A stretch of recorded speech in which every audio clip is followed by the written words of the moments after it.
This is CBN NewsWatch. Thanks for joining us for CBN NewsWatch. I'm Mark Martin. President Trump is taking on Congress over gun control. He met with a bipartisan group of lawmakers at the White House Wednesday to urgently address action needed to prevent mass shootings in American schools. Gary Lane has the story. In the bipartisan meeting, the president was often at odds with both the National Rifle Association and some members of his own party. He made it clear he wants steps taken to prevent future mass shootings like the one in Florida. But Democratic Senator Chris Murphy told the president he doubts Congress can even agree on something simple, what most Americans say they want: expanded gun background checks. We can't get it done. There's nothing else like that, where it works, people want it, and we can't do it. But you have a different president now. Well, listen, I mean, you went through a lot of presidents and you didn't get it done. You have a different president, and I think maybe you have a different attitude, too. I think people want to get it done. But there's wide disagreement even within both political parties on what measures should be taken. Senator Dianne Feinstein told the president assault weapons should be banned. That's something the president and the NRA have opposed. What do we do about weapons of war easily accessible on our streets? What you're going to have to do is discuss it with everybody, and any solution. No, it's a very complex solution. You do. You have weapons on the street. That's what we're talking about with black market. Oh no, you go into a store and you can buy an AR-15. You can. You can buy a Tech 9. I mean, you can buy all these weapons. Well, this is what you're going to have to discuss.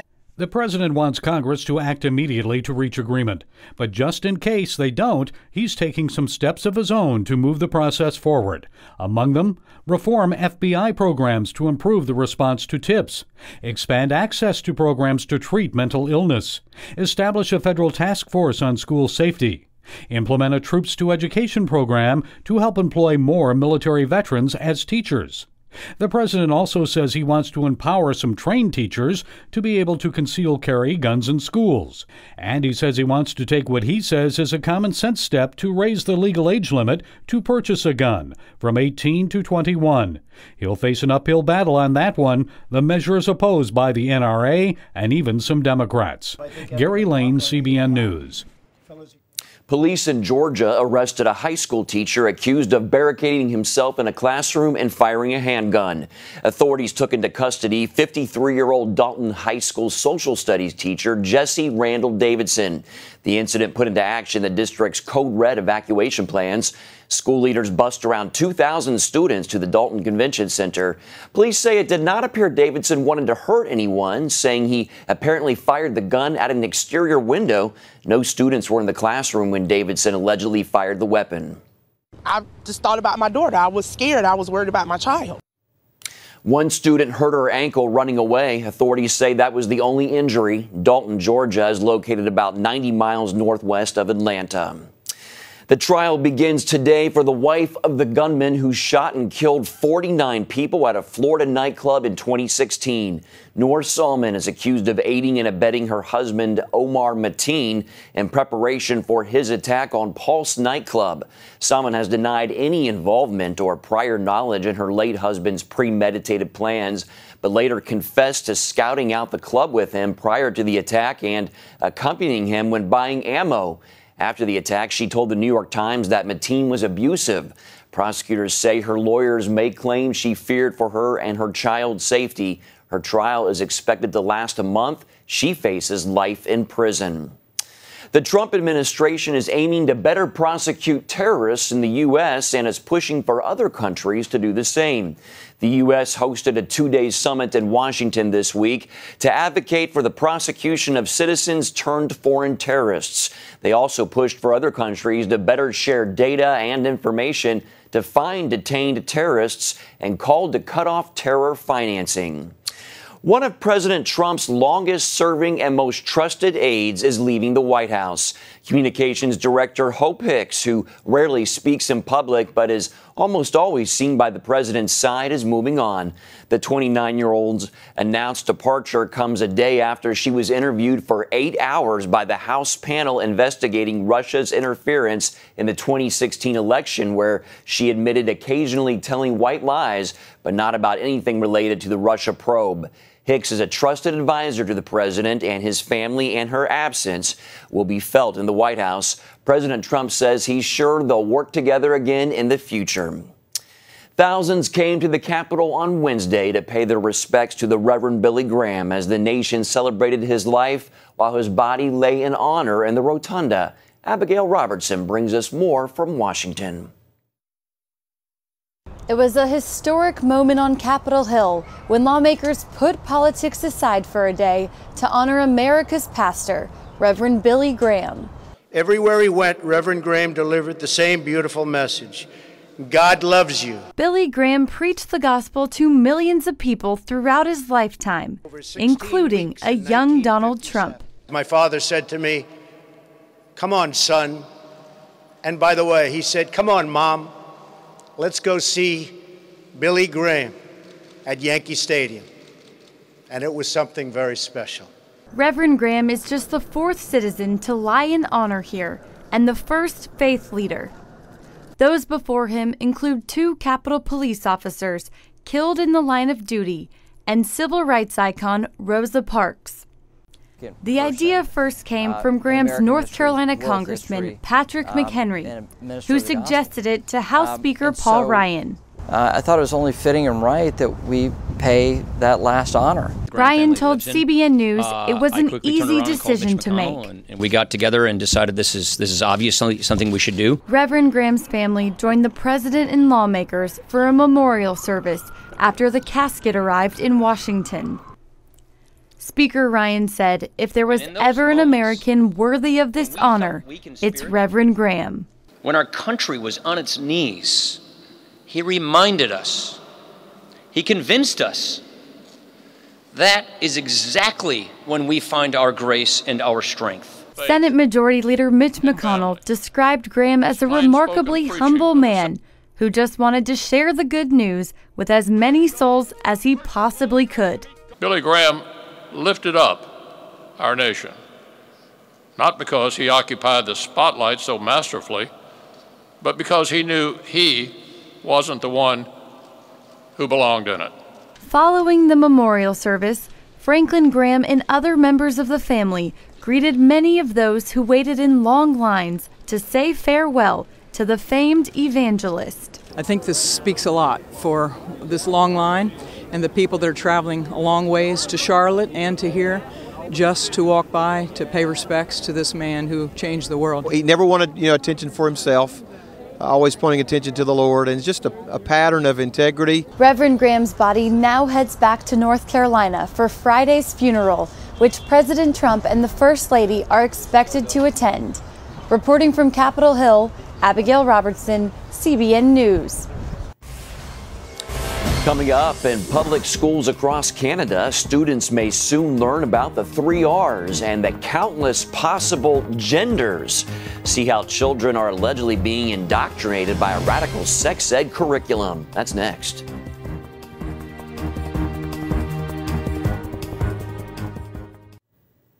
A radical sex ed curriculum is being pushed in Canadian public schools by the LGBT community.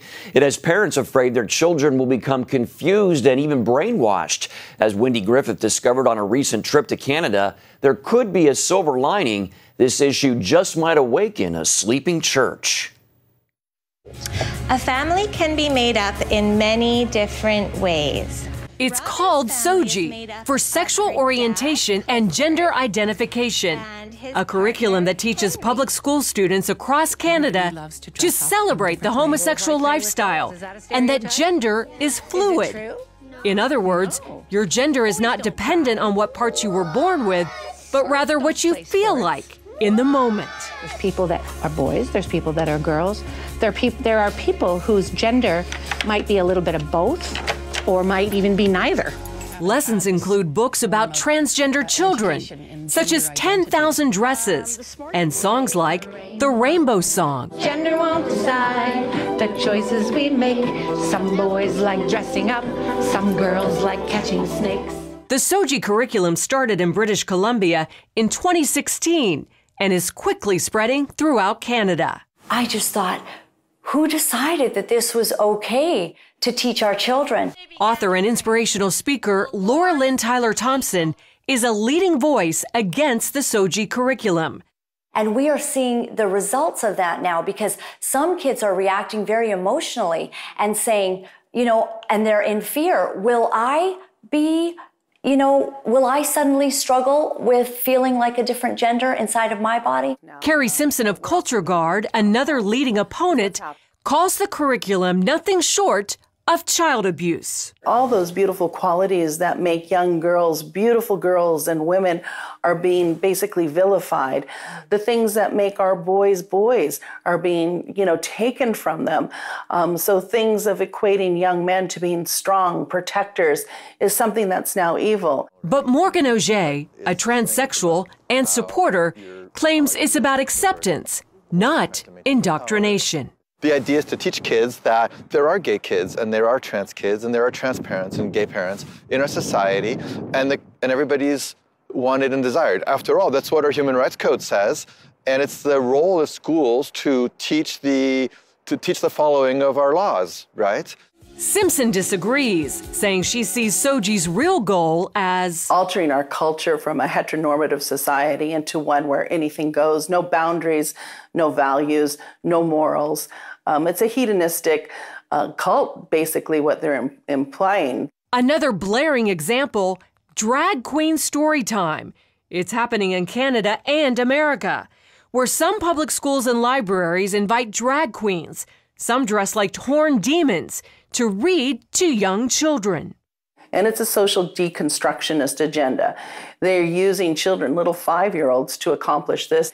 And parents are waking up and saying no. When asked about parents' rights, Auger says, well, actually, in Canada, parents' rights are limited and children's rights are put ahead. So the child has the right to be protected from the parents when the parents behave badly. Canada is known as one of the most gay-friendly countries in the world, with many of their largest cities featuring their own gay villages, like here in Vancouver, which has literally rolled out the Rainbow Road.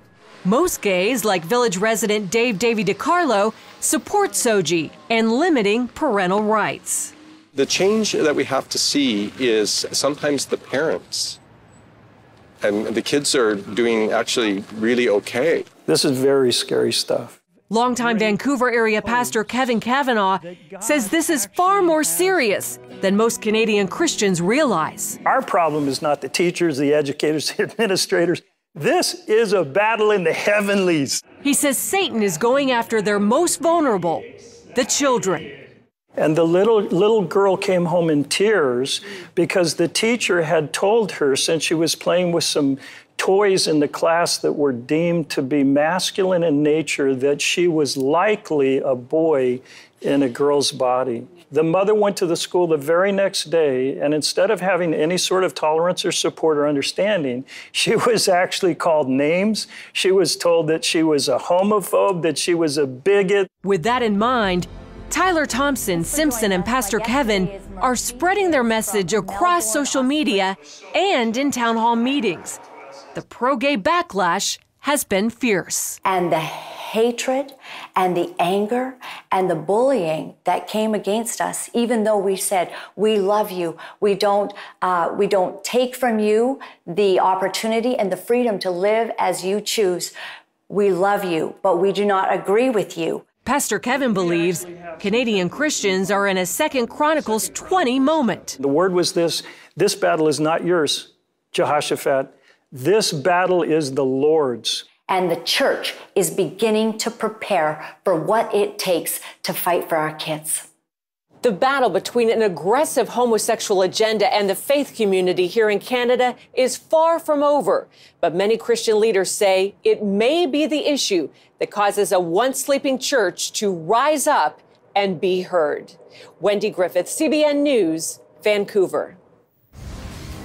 Still ahead, they were a family who faced a $1,000 a month jump in their health premiums until they discovered a faith-based solution. Learn about the Christian Health Share programs. Welcome back. Finding affordable health care is still just a dream for many Americans. As Caitlin Burke reports, Christians across the country are turning to a faith-based solution. As Washington tangles over health insurance, many Americans are taking matters into their own hands. I wanted something that wasn't going to be the same sort of trap that I had been in. Attorney Steven Strohsnyder and his wife Jennifer have 3 young boys and a baby on the way. 2 years ago, they paid $500 a month for insurance. The premium's been steadily rising, and this year would have hit $1,500 a month, a 52% jump from where it started. We try to find the best deals that we can, and even the best deals that we could find were going up and up. And according to our insurance broker, it was just everybody's was going up because of Obamacare. And we could choose a different provider, but the difference may be $10 or $15 a month. There wasn't going to be a huge savings, whichever insurance company we went with. So Stephen and his family took a leap of faith by approaching healthcare in a more biblical way, a Christian health share. Your brothers and sisters in Christ have committed themselves as being part of this family that loves you enough to say, I'm going to help you out when your burden exceeds your ability to bear it. There are a number of Christian health sharing ministries, including Samaritan Ministries, Christian Healthcare Ministries, and Liberty Health Share. The Strohsnyders chose MediShare. Unlike traditional insurance companies, a health share collects monthly dues and then distributes the money to members who have medical bills that exceed an annual amount that they've chosen to be responsible for. We've selected for our family to have our own household responsibility of $5,000 a year. So we know that out of our own pockets, we're going to be responsible for $5,000 worth of health care cost, and that's just our own responsibility that we'll take charge of. If medical needs exceed that amount in a given year, they notify their health share and receive a check to pay their health care providers. I'm responsible for it, but my fellow members are making a commitment that they're going to help me meet those responsibilities that exceed $5,000. The Strohsnyders feel that being a part of a Christian health share allows them to take some of the teachings that they've heard about in church and read about in the Bible and live them out. We can see a picture of the church in Acts 2 where the church shares everything in common, and the believers, they share their possessions and make sure that everybody is taken care of, and that when there's a need, you meet it. And we're also told to be responsible for our households. And so what I see is Christian health share helps you do both of those things. The Strohsnyders say 2 things really stand out to them about being a part of this ministry. First, they've received prayer when they call to ask a question or get more information about their coverage. It was really uplifting and encouraging, and not a moment that you would ever associate with healthcare or insurance, or at least I wouldn't have. And second, each month they receive an email about families being helped by their share, encouraging a note or prayer on the family's behalf. Every time I do that, it helps me have the confidence and understanding that in my hour of need, when our family may need it, there are going to be other people out there that want to do the same thing. Since these are Christian health share ministries, there are limitations. Members agree to abide by a Christian lifestyle. Failure to do so could lead to uncovered medical costs. For example, if you were involved in a car accident after drinking, you'd be required to pay your own health bills. Becoming pregnant out of wedlock would also not be covered. Stephen believes his family would stay with their program even if Washington succeeds in overhauling healthcare with lower premiums and better coverage. I feel that there is a way that I'm contributing to the family of Christ that I'm doing now that I can't do through traditional insurance. And so I don't want to go back into a method that ignores the needs of my brothers and sisters. Caitlin Burke, CBN News, Waynesboro, Virginia. Interesting concept to help those who don't have health insurance. Well, stay with us. We'll be right back with more of CBN NewsWatch. Don't go away.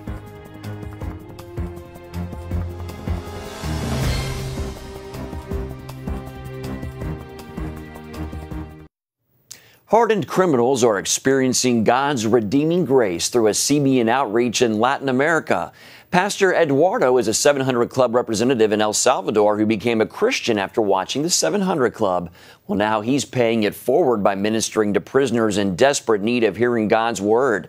CBN provided a tarp to Pastor Eduardo's ministry to help with large-scale events where more than 1,000 prisoners attended. By the end of the year, 100 prisoners had given their lives to Christ. That's awesome. And that's it for now on CBN NewsWatch. You can find more of our exclusive coverage of the issues you care about most at cbnnews.com. And tell us what you think about the stories you've seen here. And you can do that by emailing newswatch@cbn.com or talk to us on Facebook, Twitter, and Instagram. Hope you'll join us next time. Have a great day.